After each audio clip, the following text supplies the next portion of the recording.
After escaping her brother's clutches, how will Elena face a group of strange men? Will they be her saviors or a new nightmare? Subscribe alert. Elena's story has just begun. Hit subscribe to not miss a single heartbeat. Chapter 1. Elena. I woke up to my brother's annoying, yelling voice as per usual. Sadly and conveniently, I got accustomed to his screams. However, I would never ever get used to the abuse. I just bit my lip until he was done.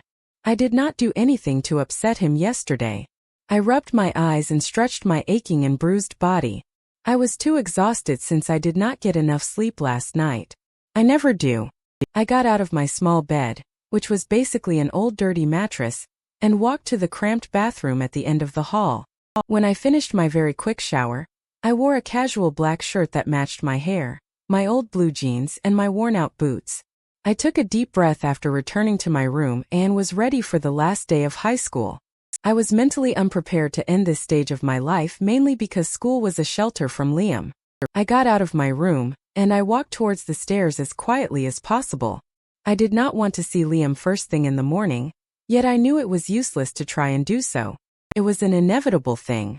I was 18 and by law I could leave the house. The only obstacle was Liam. His grip on me was too tight to free myself from it. The same grip that almost choked me to death multiple times, and I was terrified. I did try to run away on my 18th birthday, but Liam predicted my escape plan and locked me in the attic for a week without water or food. I did not know how I survived for that long, yet I remember praying to die. I wanted to meet my parents again and be at ease, living a tranquil life. On multiple occasions I wanted to die and never see my abuser ever again, though I never thought of committing suicide. I would not end my life with my own hands. I would rather be killed or die naturally than disappoint my parents. I was holding on, but I did not know for how long. Life isn't fair sometimes. I looked at the bottom of the stairs and saw Liam waiting for me with a frown on his always constipated face. I hated him. I hoped for the minimum punishment today, or at least this morning, because I wanted to attend my last day of school with a decent appearance. Where do you think you're going? He asked coldly, which made me wonder if he knew how to smile. I did not remember the last time I saw his happy face. His fierce green eyes were filled with hostility toward me, and my gray ones were filled with fear and dread. School, I replied in a muffled tone while maintaining eye contact. He hated it when I averted my gaze from his, and I learned that the very hard way. I earned another scar on my back from that day. He scoffed. You will come home as fast as you can when school is over. I will have guests in the evening, so I want you to make a good dinner, understand? He demanded, and I paled. Yes. Yes, brother, I answered instantly, and he returned to his room. It could have been worse. He did not lay a hand on me, and I did not want to jinx my luck. I ran from the house like my feet were on fire in case he decided to change his mind. I saw my old bike parked near the side road, and I finally smiled, taking in the fresh air. It was a peaceful morning, and it had been years since I felt this refreshed. The chilly weather was perfect for me since my body was always warm. I loved this feeling. The cold breeze was like drinking a cold cup of water in summer. I glanced at the children escorted by their loving parents to their school and sighed. I missed being this small where my parents were still alive. They were the sun that guided me around. However, an unexpected plane crash extinguished the light from my life. I had Liam by my side at first. He took good care of me, considering he was only 16 with no relatives to help, and I was only 8. Money was never a problem because our parents saved money for us in case of an emergency. He took custody of me after a social worker, who constantly visited us, saw that he was fit for the job. He loved me and showed me how a good older brother should be until he flipped. Everything turned upside down one day, and I did not know why he became abusive and cruel. I got loathed without an explanation. Elena, stop. I was knocked out of my thoughts by someone's voice. I focused back on the road and saw that I was about to crash into my school entrance. I swiftly slammed my hand on the brakes and completely stopped the bike with my leg's aid. I was about to bump into my teacher because of my stupidity. Are you okay? I'm so sorry. Rodriguez, I wasn't paying attention, I'm sorry. She cut off my babbling with a small tap on my arm. Elena, I am okay, you didn't hit me. Are you okay though? I smiled. Yes, and good morning. Good morning, dear. Ready for the last day? she asked with a grin, and I chuckled. She was reasonably in desperate need of a vacation. No, I don't want to finish high school. It's my second home, I genuinely admitted. If I were more precise, it was my first home because I did not view the house that Liam and I lived in as a home. I could not say this out loud. No one knew what happened behind closed curtains, and I wanted to keep it that way. No one knew, not even my best friend, because I did not want to be a burden and drag them into my dark world. I looked around and saw Isabella walking toward me with a smile. "Hey Elena, excited?" she asked. Her wide black eyes were dancing with excitement, and her brown hair was bouncing up and down since she was jumping. I adored her enthusiasm and wished to be this carefree one day. "Good morning, Isabella," I greeted her with a hug, then headed to class. I was welcomed by other students and teachers as we walked through the hallways. I was not the popular student with an extraordinary look or excellent grades. I considered myself good-looking with good grades. I was merely known for being a good athlete or for winning the gold medal in sprinting and swimming in my first year of high school. I loved sports. It was the only activity I could practice without Liam disapproving because it was within the school borders, and he did not see. As soon as we entered the last music class, Joanna, as our teacher liked to be called, cleared his throat. "Good morning, fellas, please take your seat. We have some talking to do." "Are we in trouble?" Thomas the class clown asked. We laughed, and Joanna chuckled at the spontaneous response. "No, you are not. Unless there's something I should know about," Joanna remarked, and Thomas shook his head. "Okay then, let's get to the point. Since it's your last day here, I want every one of you, ladies and gentlemen, to discuss your thoughts about your future," he announced, and most students groaned. It was a challenge to talk about ourselves, but I was excited to share my feelings with them since I rarely speak in class, and I want someone to listen. I was never given the opportunity with Liam. As students took turns to talk, my mind drifted back to Liam's words. He would be having guests, and I needed to think of a very good meal to make. I did not want to disrespect them, as he put it, with burnt food. I once received a beating that got me to lose consciousness for hours because the food was slightly overheated. He broke some of my body. I had bruises on my stomach, which lasted for more than a month. I was a mess, and yet he refused to take me to the hospital, saying that I would expose him. I could not dare do such a thing. He would hurt me even more. "Elena, Elena," Isabella called as she touched my shoulder, where I got a punch from Liam the other day. I almost winced but endured the pain and looked at her. "Yes, you're up," she pointed at Joanna. I looked at him and saw that he was waiting for me to stand up and talk. On second thought, talking was not that fun. "Oh, thanks. Elena, could you please share your thoughts or future plan with us?" he asked with a comforting smile. I nodded, giving up. Of course, I turned my gaze to the rest of the class and smiled. "High school was great," I began speaking. Everyone was giving me their full attention, and it felt nice. I truly like all teachers and students. They were amazing with me, at least. Some treated me like a sister and a friend, and some like a daughter or even a granddaughter. "Most of you don't love school. Heck, you even hate it." They chuckled and I beamed, feeling more confident. "But I am grateful for it," I said. "It was my safe haven from Liam."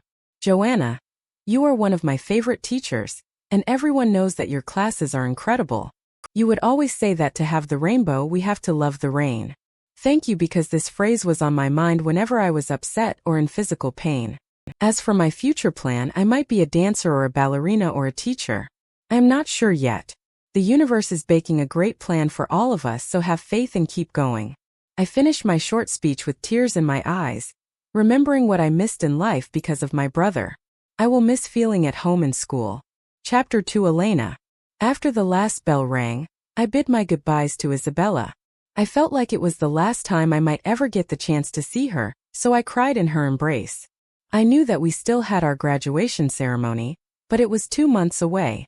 A senior student had a kidney transplant 2 days ago, and he needs 2 months to recover from the surgery, so the school was considerate enough to postpone the ceremony for his sake. I had a bad feeling concerning Liam's guests, and I was more than worried about returning a bit later than usual. Sorrowfully, I was forced to oblige. I took deep breaths as I reached the house.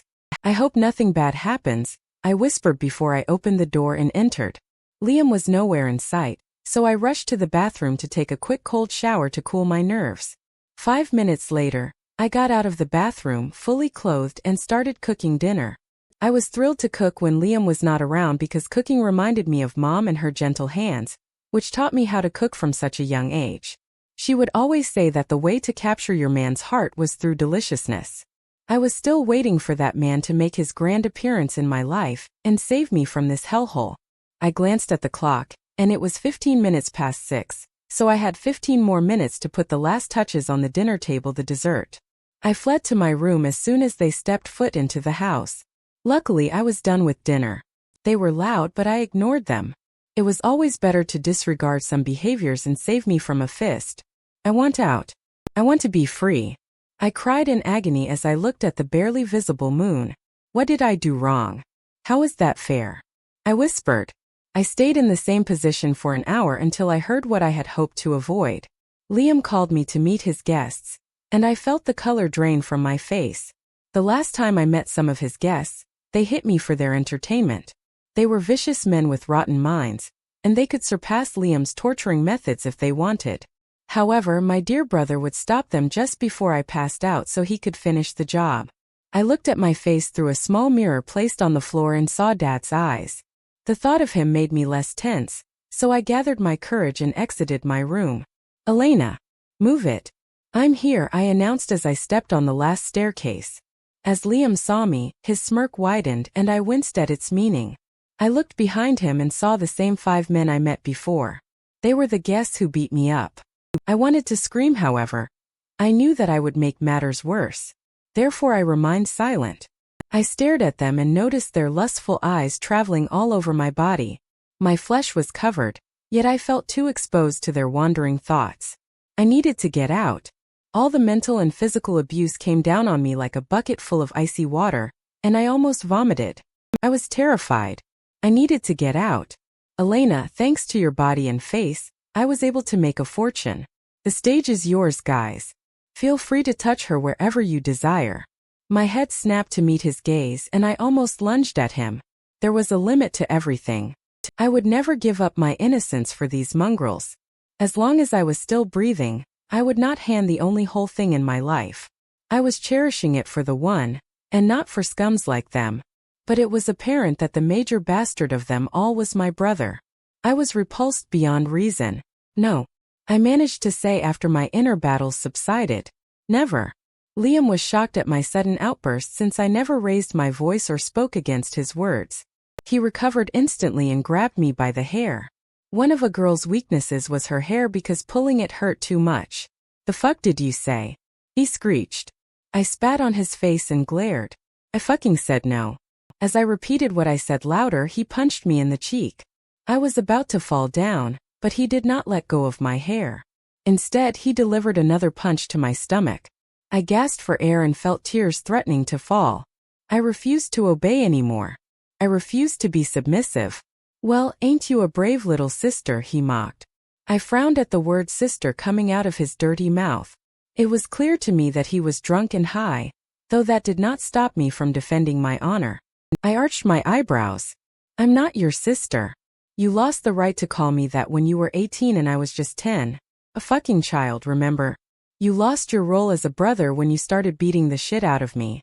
I am done with this bullshit. I yelled. He tightened his grip on my hair, and I winced in pain. I should not be suffering from his ways. I should fight my way out. You will obey me. Now strip from your clothes and give these gentlemen the show they deserve. He exclaimed with an irritated tone. I scoffed and let out a humorless chuckle. Gentlemen. You must be high. Oh wait, you freaking are. I will not listen to you anymore. I am not afraid. I was horrified. My last statement made him go completely nuts. He grabbed my shirt and ripped it apart, leaving me in my sports bra. I tried to pry from his grip. Still, he was stronger than me. You were saying? He asked, and I wiggled my body to escape. He removed my pants as I was screaming, and he received a lucky kick from me to his knee. You bitch. He yelled and slapped me. I looked at the men, hoping for a miracle to happen, but they enjoyed the show. They waited patiently for me to be fully naked, which would never occur. The only thing that was to my advantage that night was the fact that I decided to wear shorts under my pants in addition to underwear. I had a gut feeling and I always trusted my instincts. Let us see that sexy body of yours. I can't wait to taste it. One of the ugly men said, and I wanted to kill him. If only I could release myself from Liam's deadly grasp. I could if I just struck at the perfect moment. I looked at the front door and noticed that it was slightly ajar, and I saw a glimmer of hope as my immediate plan formed in my head. I looked back at Liam and sighed. Mom and Dad would be so disappointed in you. They would be revolted to even call you son. You are a disgrace. Det spiser ju. I shouted at the top of my lungs and saw his eyes twitch. I knew that I had hit a nerve because he never liked to talk about them. His hand loosened for a split second when he raised his other hand to hit me with a vase that was near him. I took that as my chance and lifted my knee fast and hit his sensitive region. He winced in pain and let go of me. I did not think twice. I ran out of the house and sprinted like my life depended on it, which it did. I heard footsteps running behind me, and I knew that his friends were following me. They would not let me escape when they put money on my body. I did not look back and I did not stop. I just kept on running. Chapter 3 Elena. I felt the adrenaline rush through my veins as I felt my body get hot, but I did not feel tired. I wanted to get as far away as possible from Liam's dull and toxic world. I was running for a long time and his bastard friends gave up chasing me at some point. It was solely Liam and me in the cryptic and dark forest. Elena, if you don't stop right now, Liam started threatening with a breathless tone. I cut him off before he could finish his threat. Still, I did not stop to look behind me because I did not want to trip and fall into his violent grip again. You will what? Liam, what could you do more? Slap me. You've done that. Kick me. Every single day. Punch me and knock me out. You can scratch that. Make me bleed. Starve me. Old news. What else can you do, Liam?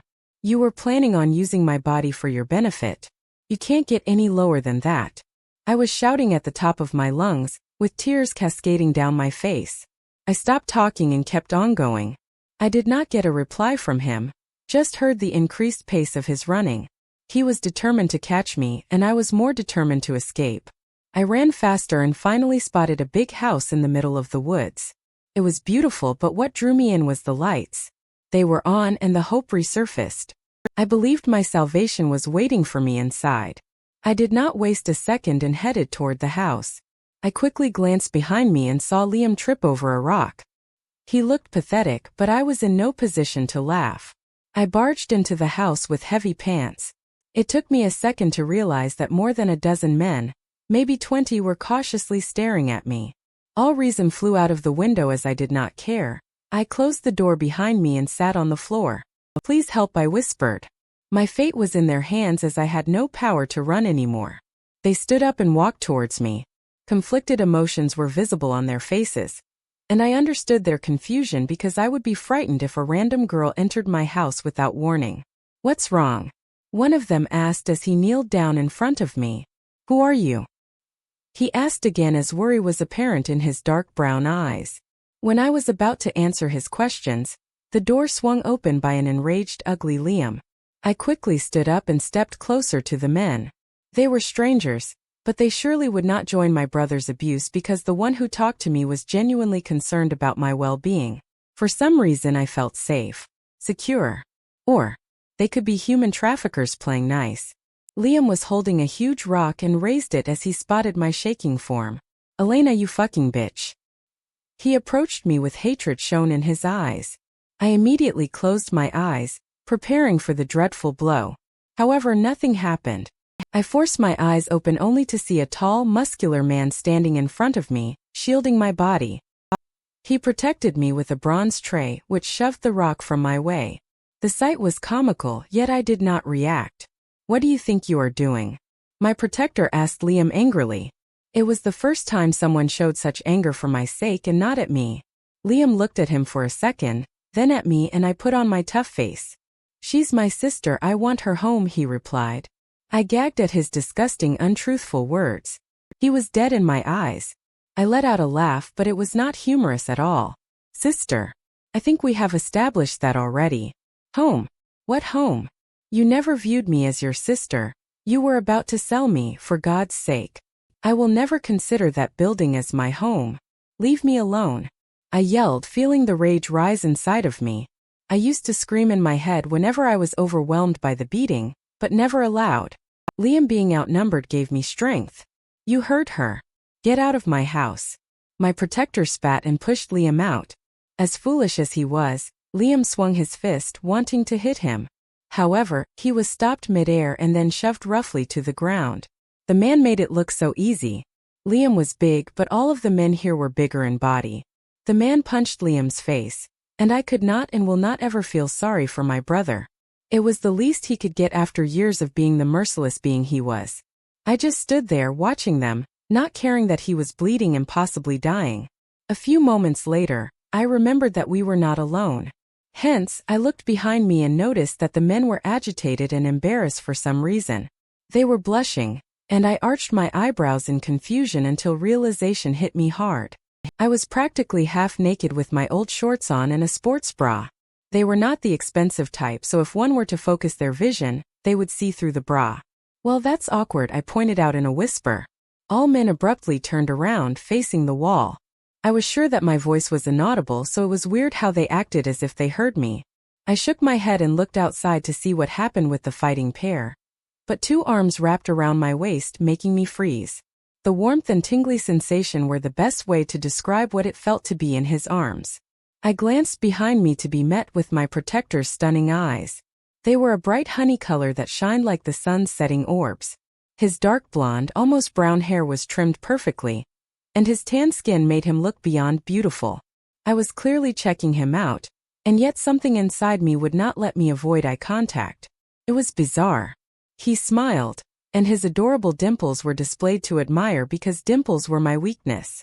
It was true that all my life I was an abused individual. However, I was still a teenage girl who liked to look at boys from time to time. I never dared to approach anyone though. The pull that I felt with this man was unnatural, as I wanted him to lure me closer and capture my senses. I should be afraid of having these unforeseen emotions to a complete stranger, but I was not. Am I broken beyond repair? Mine, he growled this one word as his eyes turned to a darker color, and I thought I imagined things. His inhumane growl brought me back to reality, where I was in the same room as other men whom I just met. The word that he uttered registered in my head, and I shifted my body so I was facing him. No, I don't think so. I trailed off and I got lost in his eyes again. He tightened his hold on me, yet it was not painful. It was secure. I was grateful that I was saved, though I did not want to be a caged bird once again. I was not ready to be the helpless girl when I barely got myself free. I felt no threat or danger from any of them, but I knew that something was wrong. No human could ever feel at home in a house they recently entered. Yet I was contradicting myself. What was wrong with my brain? He was stronger than me. Accordingly, I stopped trying to get out of his grasp. He smiled again and I was enchanted.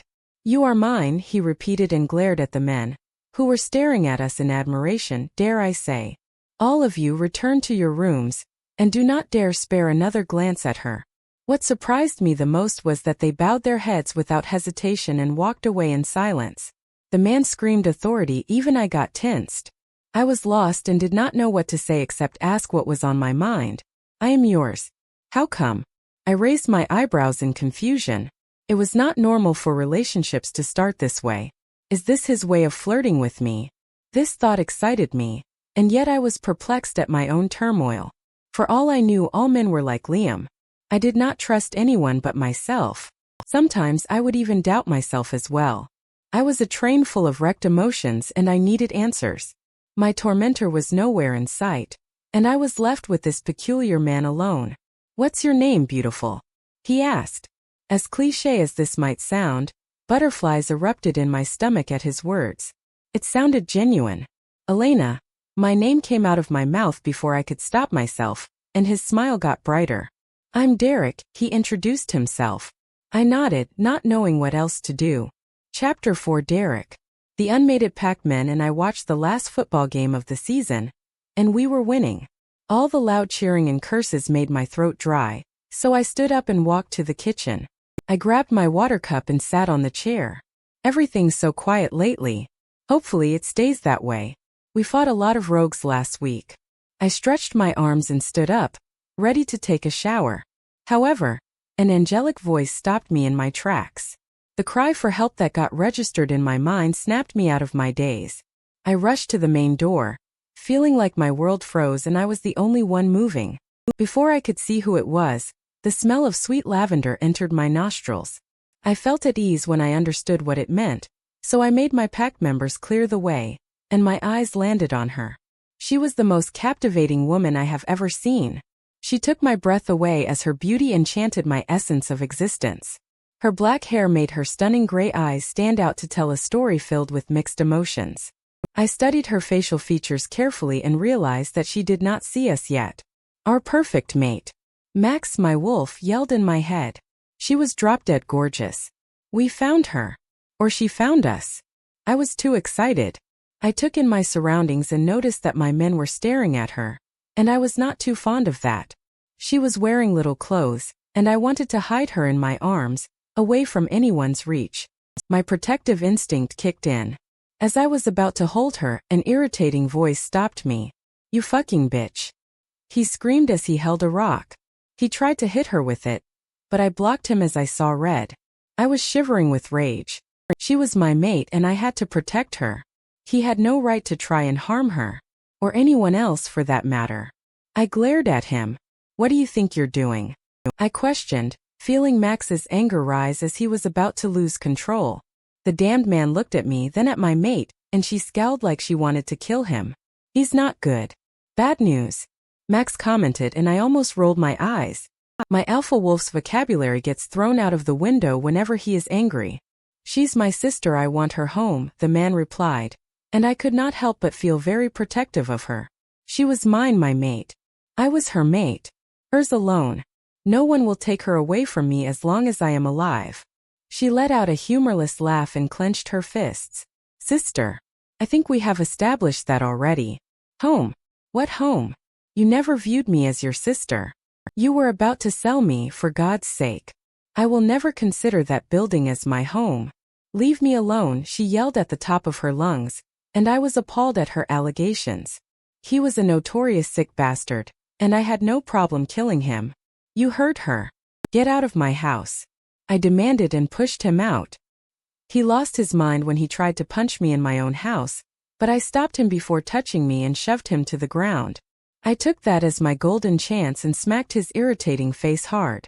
My instincts told me he deserved the beating, and I enjoyed knocking the crap out of him. "Yes, smash his ugly face." Max cheered. "Well, that's awkward." Through my rage, I glanced at my precious mate and got angrier. My pack males staring at her body made me stop hitting her brother and concentrate on her. "Turn around right this instant, you horny motherfuckers. She's my mate." I yelled through the mind link with total possessiveness.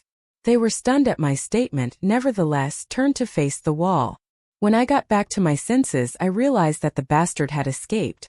"Cody, take someone with you and chase after that prick," I ordered through the mind link. It was more convenient than a text message. "Yes, Alpha," he replied and ran after him with other men. I walked towards my mate and warped my arms around her waist. Her being in my arms felt so natural and real and right. "Our beautiful mate is finally here," Max sighed with delight, and I nodded, agreeing with him. She raised her head and looked at me with her beautiful grays. "Mine," I growled, warning the unmated men. The mated ones were not here since they had their own homes near my house. I loved hanging out at the pack's house because we did not have mates, but now I was more than thrilled to move entirely to my own home with my long-awaited mate. "No, I don't think so." She tried to wiggle her way from my grip. Still, I could not help but tighten my grip on her. "She will not go anywhere. I will protect, love, and cherish her." I smiled. "You are mine," I repeated and looked at the men. "All of you return to your rooms and do not dare spare another glance at her," I commanded, and they bowed their heads in respect and then walked away. "I am yours." "How come?" she asked, looking bewildered and confused. She was clearly a human, but I did not care. I needed her in my life. I wanted her by my side. I gazed into her eyes, and I could still see the fear in them.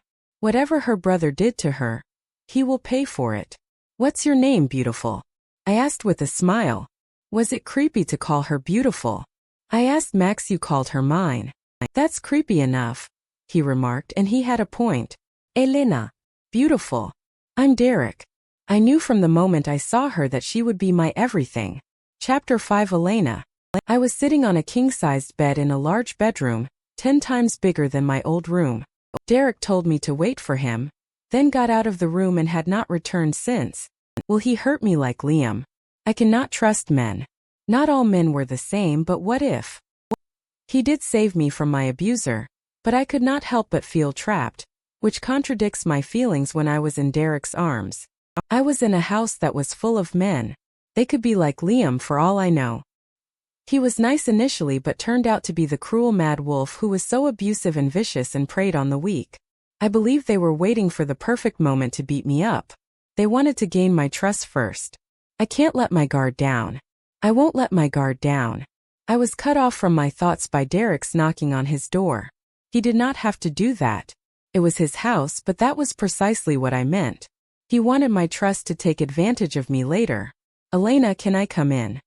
He asked in a soft and polite tone. Yet, with all of my conflicting emotions and alarms, I felt that I belonged here, which was super weird. Yeah, I replied. Now that I think about it, why did Derek refer to me as his? Is flirting this weird? He entered while holding a tray filled with all kinds of food. The smell was delicious.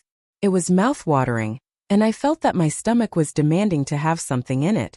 It had been a couple of days since I last ate anything. My breath stinks. Did he smell it? Here you go. He handed me the tray, and I stared at him. Why would he give me food? I am not worthy of it. Why? I found myself asking, confused at his action. Why what? He replied with a questioning expression, and I gestured to the food. Because you need it and you're so skinny.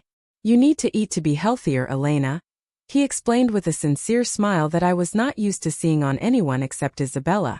I could not refuse his offer since my stomach decided that it was the perfect time to grumble. I nodded, feeling embarrassed at myself yet helpless. Thank you. You're more than welcome. By the way, I searched for clothes you can wear but found none of your sizes. You're too small and there are no female clothes here. Do you mind if you wear my shirt? It's big and will cover you up, he asked, looking at the floor with a bit of blush on his cheeks. He was sweet and gentle. I don't mind. Thank you, Derek, I said, and he rewarded me with his $1 million smile, which made his dimple more noticeable and more adorable. Do not trust yet, Elena. Great, now eat while I prepare the shower you need it to relax. I shook my head lightly. Oh no, you don't have to do that. I'll just eat this then take my leave. As soon as I uttered those words, he was so quick I did not see how he became so close to me in split seconds. I looked into his captivating honey eyes and recognized the hurt and sadness one feels when one loses something or someone, and it troubled me that I was the cause of it. You don't have to leave. You could stay here for as long as you want. You can even stay here forever. Not to sound creepy or anything, he remarked and raised his hand. For a second I thought he would hit me, so I flinched and closed my eyes, waiting for the blow to land on my face. However, it never came. Elena, can you open your eyes? He asked calmly. I opened them slowly and saw his frown, and it killed me to see him in this state. Why? I had never met him before, yet why do I feel so attached? He arched his eyebrows at me. You thought I was going to hit you. I nodded, feeling a bit scared of his reaction. Yet, there was no point in hiding it. He already met Liam. He put his hands on both of my shoulders and sighed. Elena, I wouldn't and won't ever hit you. Don't even consider it. I will never lay a hand on you in a bad way. I'd rather die than do that, he replied genuinely. But I need to know why you flinched. Was your brother the cause of your paranoias? He asked, and I felt like an arrow made its way through my fragile, tired, and dull heart. I remained silent, not knowing what to say. I had never shared my terrors with anyone before. Elena. Derek held my hands and squeezed them gently. You could tell me. I'll listen and won't judge. I looked at him, hesitant and frightened. But he will come after me. I stuttered with fear, remembering all the physical, verbal, and emotional abuse I had endured all these years. No, he won't. I won't let him lay a hand on you or come near you. Tell me everything after you take your shower, okay? He whispered and I nodded. What was wrong with me? It was like I couldn't resist him. I hopped into the bathtub after half an hour of debating with myself whether I should listen to him or run for it. I listened to my heart for the first time in a while and I was pleased. I missed this feeling, the warmth and the relaxed body sensation. I had not taken this long shower all these years. The maximum time I was allowed was 3 minutes, and I was not exaggerating. Liam used to stand by the bathroom door and wait 3 whole minutes. After time passed, he would turn off the lights and makes me change in the dark, old, cold, and scary bathroom. I was brought back to reality by a knock on the door. "Elena, are you okay in there?" Derek's worried voice echoed in my ears. I immediately stood up, grabbed the towel, and warped it around my tiny and bruised body. "Yes, how long have I been in here?" I asked, looking for the clothes that I was supposed to wear. "An hour and your clothes are on the bed." "I'll leave you alone to change," Derek replied, and I smiled. He is a gentleman. "Thank you," I said as I slowly opened the bathroom door and made sure that no one was in the room. I took a quick scan and saw the clothes on the bed. I grabbed the new boxers and pulled them to my hips. They were a little loose, so I tied them. I grabbed the shirt and was about to put it on me when the door opened. I froze, facing the other way. "Oh my God. I'm so sorry, Elena. I thought you finished and I was looking for my phone." Sorry." Derek apologized and I sighed. "That's okay, but can you, get out until I put the shirt on, please?" I asked in the politest way possible. I did not want to sound arrogant in his house. "Wait, what are those, Elena?" As he asked, I felt his hand on my bare back and I screeched. I did not dare turn so my front would not be exposed to his eyes. I was basically naked from the waist up. "What?" I panicked while shifting in my place. "The scars," he stated in a firm tone, and I sighed in agony. There really was no point in hiding it from him. "I'll tell you, but please let me wear something first," I pleaded. And he was out of the room without any other word. I put on the shirt, which reached my mid-thighs, so the boxers were not even visible. I soothed my hair a bit so it would not look like a nest. When I was finished and looked presentable, I opened the door to call for Derek and tell him that it was safe to enter, but I found him right before me, waiting impatiently. "Can we talk now?" he asked, and I gave him a slight nod and let him into his room. We sat on his bed across from each other. Chapter 6. Elena. "It all began 8 years ago," I stated and looked at Derek. I felt liberated from saying those words. Liam is not here to beat the crap out of me if I talk with anyone. Besides, Derek seems kind so far. Even if I tell him about my rough past, he can't do anything except listen. Why would he even do anything for me? I was just an abused 18 years old. Nothing was special about me. It is hard to believe now, but we were a happy family. Everything was literally perfect until one night that changed Liam's and my life. My parents were on vacation in Brazil. They were sending us pictures and videos saying that they missed us and they looked happy. I stopped talking for a second, fighting back the tears, then continued. We couldn't go with them because I had acrophobia. I was afraid of heights, and Liam had work and assignments to submit. When their trip was over, they got on the plane. However, as we have been told, the plane got hijacked by terrorists who wanted ransom and to free one of their friends from federal prison. After several hours of negotiations with the government, they got mad and started shooting all over the plane. Since the windows were not bulletproof, one bullet cracked open a window, which caused a lot of damage due to air pressure. The pilot lost control of the plane and it went down. It crashed in Fernando de Noronha. Hours passed and the Coast Guards found the plane. They discovered that only 17 passengers out of the 200 survived. My parents did not. I did not have the power to cry because I was too drained. I looked at Derek and saw hurt, pity, sadness, and anger in his eyes. He opened his mouth to speak but decided against it. "Talk to me, Derek," I muttered, and he sighed while rubbing the back of his neck. "I'm very sorry. I know that saying sorry won't get your parents back, but still, you are strong and alive, and you have to be grateful for that." I nodded. "I have a question though. How did you know what happened in detail? Did you ask the surviving passengers?" he asked. "Yes, we did. Also, we found a video tap in my parents' luggage, hidden in a box. Everything was filmed and recorded, from the takeoff until the crash. It was horrible seeing everything with your own eyes. The police took the tape after we watched it for evidence." I replied while gazing at my palms. "That must have been hard watching it." "Watching them die before your eyes," Derek stated. I nodded, remembering the good old days that I had with them. "What happened to you and Liam?" I fixed my gaze to look at him properly. It was out of my comfort zone to speak about this, but he gave me the courage to keep talking. We were very depressed about their death but knew that it was not good to continue grieving over them forever. We had to move on, and we did. Liam became my legal guardian after filling out lots of papers and having visits from a social worker. He treated me nicely and did his job as a caring, loving brother, yet out of nowhere, he came home drunk one day, and like in all kitsch movies, that didn't end well. When Liam saw me that night, he hit me. He slapped me hard on the face for no reason. I was too young to comprehend what was happening back then, so I thought that it was just because he was drunk and it was a one-time mistake. I stopped speaking to take a deep breath, then saw that Derek was pissed at what he was hearing. He asked for it. I was so wrong believing that it won't occur again. The beating didn't stop until this very day. When I asked him why, he told me that I made his life a living hell, and that it was all my fault. I didn't know what he was talking about and didn't dare ask. Today, he told me that he sold my body to some of his friends, and I had to satisfy them. That's why I broke into your house out of fear of being caught. Sorry about that. I smiled at him. He looked enraged but then softened a little when he saw my smile. No, I'm glad you did that because I got to meet you. Don't worry about it. And you will stay here for sure since I gathered that you have nowhere else to go. We have plenty of rooms, and you are welcomed by everyone. Don't even try to argue with me because you have no other place besides here.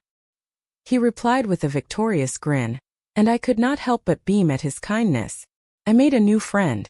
A friend who knew about my suffering and did not judge me. Thank you, I whispered again, feeling the sleep pushing its way to my eyes, which were begging me to close them. I took one last glance at Derek, then darkness dominated my whole vision. As I watched the TV on my comfortable couch in the warm living room, I heard the main door close. I got up and saw my brother. Liam, listen to what happened to me today.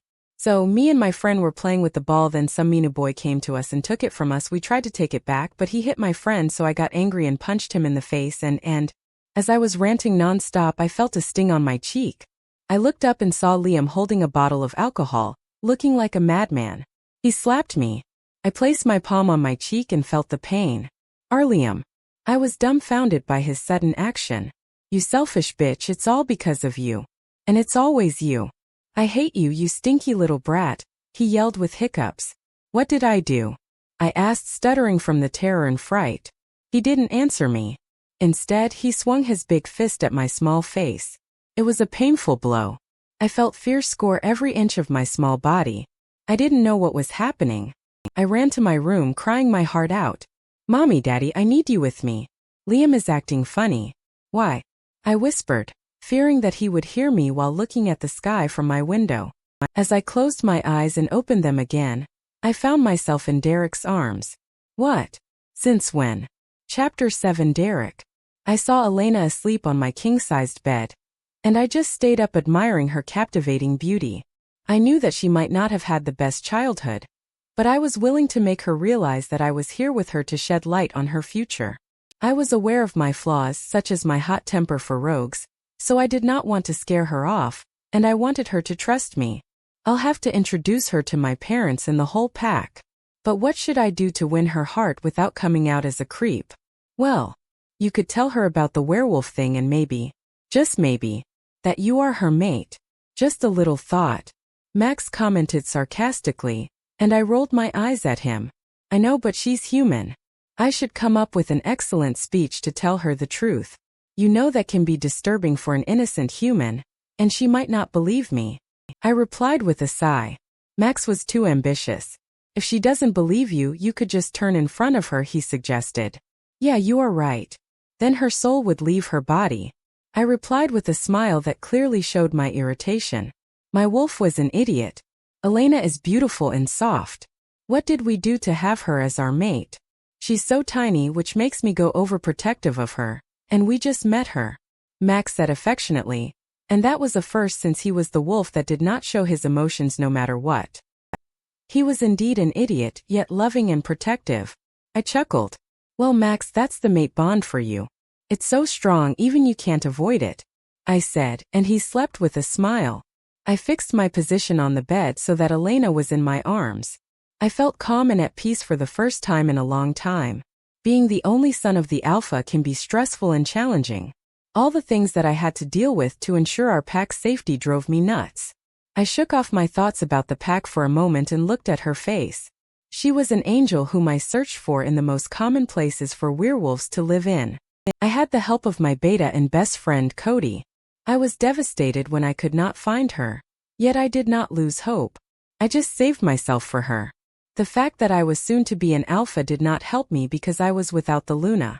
Some elders who had nothing better to do than shove their noses in people's business wanted me to marry a random female member and make her the Luna, and I refused with a selected word choice that was not so nice.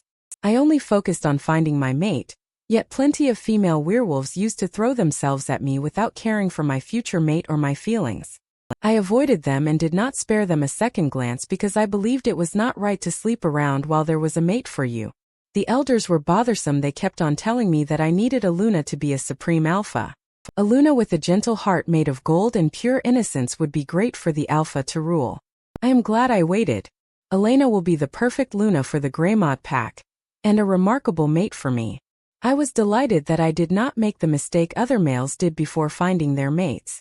When they eventually found their mate, their encounter did not end well for most of them. Some were rejected and others were forgiven, but not so quickly. They were forgiven after months of begging and groveling. As I was lost in my thoughts, I felt Elena move, yet she was not awake. Her facial expressions indicated that she was having a nightmare. I got closer to her side and whispered, "Don't worry. It's just a dream, Elena. You are safe with me now. Do not fear anything, Angel."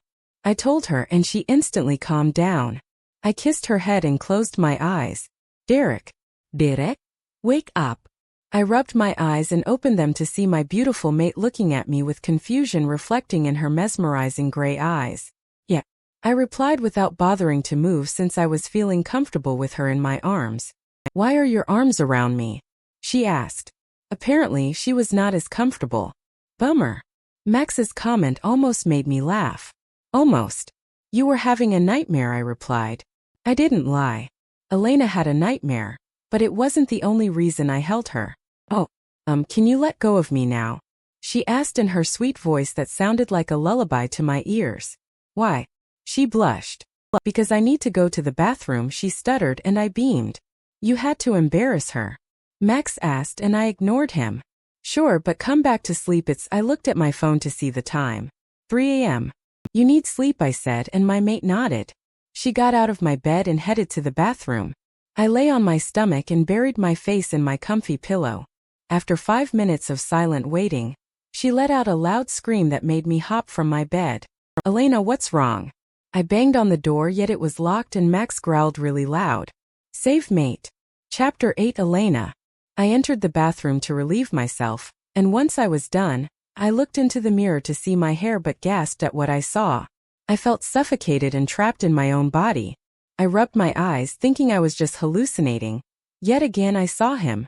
The horror crept down my spine and I shivered, feeling really sick. There was a tall, buffy man looking at me from the bathroom window. "Aren't we on the 3rd floor?" My eyes widened when he tried opening the window, so I had to do the only thing I could ever do. I screamed at the top of my lungs, seeking help from Derek. After a second or two of staring at the stranger while weighing the possibility of dying, I heard banging on the door. "Elena, what's wrong?" Derek's voice boomed into my ears. The banging was so loud and strong, he almost knocked on the door from its place. I gazed at the man and saw him smirking at me as I tried to open the door. I was terrified. I stared at him. I did not lose eye contact at all. "Who is he?" My hand missed the key due to a lack of concentration.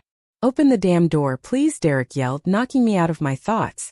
As I finally opened the door with a shocked face, the man disappeared from my sight. When Derek was in, he looked for any source of danger. Yet he found none. He turned and pulled me into a tight embrace that was filled with warmth and coziness. "Elena, what's wrong?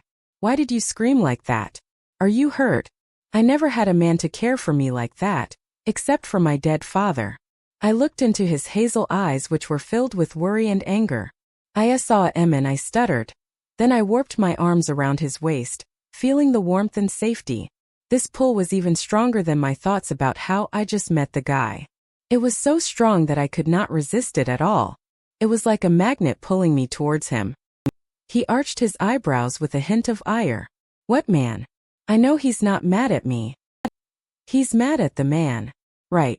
A tall man. He was standing right outside that window, and he tried to open it. I pointed at the window, then I remembered his smirk. I shivered with fear and fright. Derek stroked my hair with his large hand and I let him. What did he look like? Could you tell?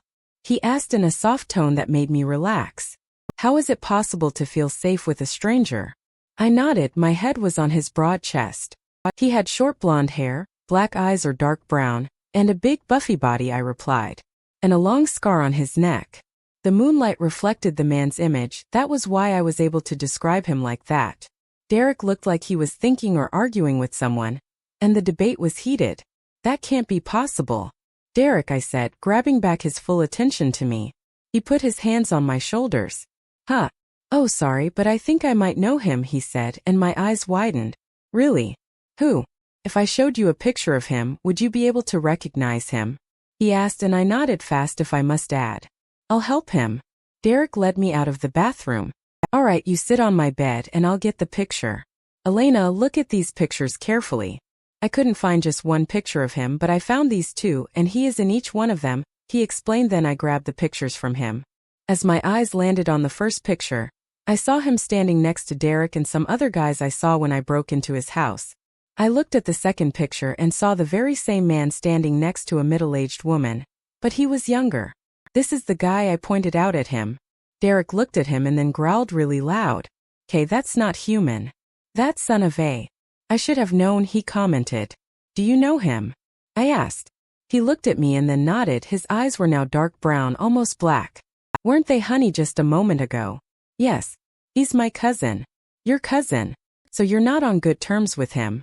I asked again. "No, he's bad." "What do you mean by that?" I asked, then sat back on the bed in front of him. "Well, he's sly and wants to take over the Alpha family business," he replied, averting eye contact. "He is hiding something. But who am I to judge? I don't know him. Heck, I'm not sure if he was my friend yet." "Okay. Don't worry about him. I'll take care of it tomorrow morning. I'll talk with my parents. So if you woke up and don't find me, I'll be with Dad," he said, and I shook my head. I don't want to stay here alone. I didn't see any female figure here at all. All I saw was more than 20 men, and I don't feel comfortable with them. You know why I refused, clenching the bedsheets.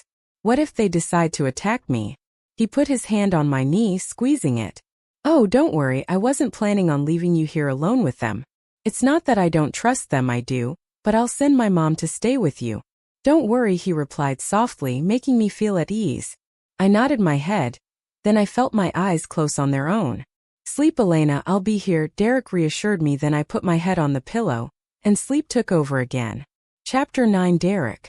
As much as I loved to stay with my beautiful mate, I had to deal with my fucking useless cousin Jake. He was 24 years old, and he was the original beta of my pack. He started acting like a total douchebag when his needs and interests took over, and eventually stopped caring for his own pack. Then he met his selfish evil mate, and things started deteriorating with us. She was his final whisper to turn against us and aim for the Alpha's title. I of course did not let that happen. With time, a war was waged against us. A war against his mate's rotten pack, the Silver Pack, and my powerful pack, the Greymod Pack. We won the war after I gave him the big scar that Elena saw on his neck. All that happened last year, and now he was back for revenge. If he knew Elena was my mate, then I had to take him down. And I was pretty sure he already knew, as he probably had someone watching my pack. I would do whatever I could to protect her innocent soul and tiny body. I did not realize that I was so engrossed with my own thoughts until I saw my parents' house. I pulled over, got out of the Jeep, and headed to the front door. It was 5:30 in the morning, but I was sure my parents were awake because they love to run at 4 for an hour every day, so they should be here by now. I knocked on the door and waited until my mom opened it and greeted me with her soft, heartwarming smile. "Good morning, Jojo. What brings you here this early in the morning?" My mom asked, confused.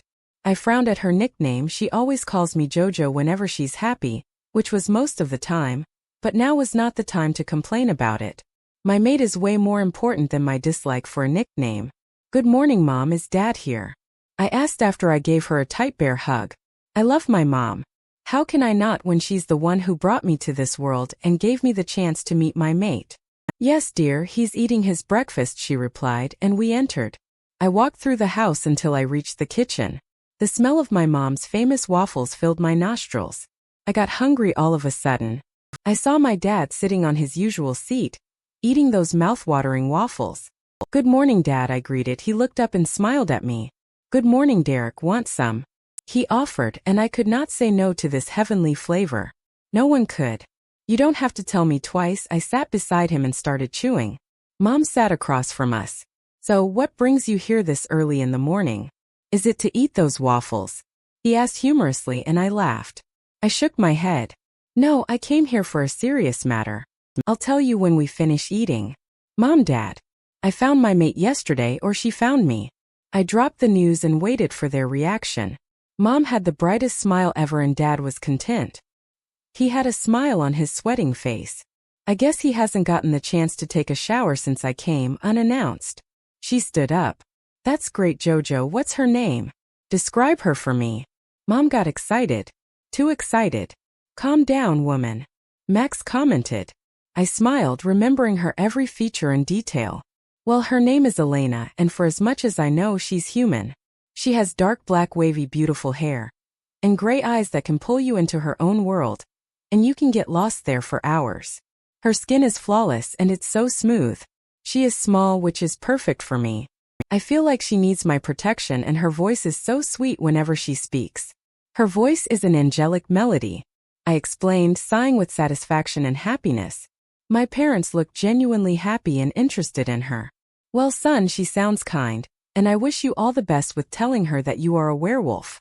Dad patted my shoulder. He can be very mean without him noticing. Yes, finally.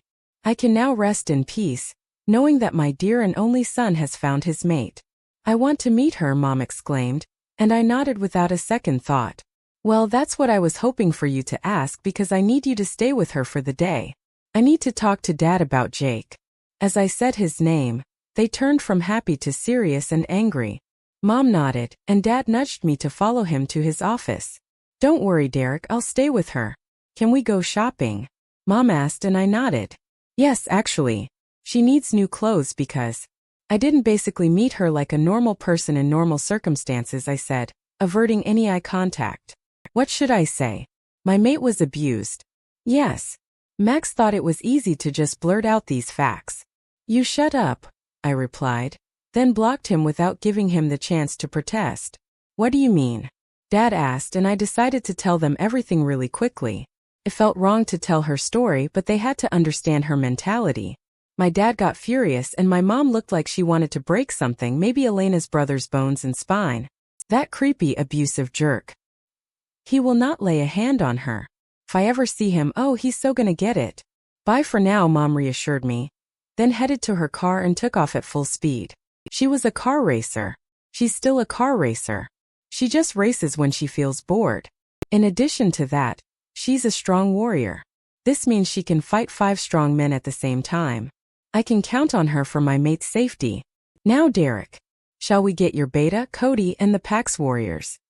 He asked and I nodded in a firm manner. The video is about to end, but Elena's adventure has just begun. Subscribe to our channel to continue the journey.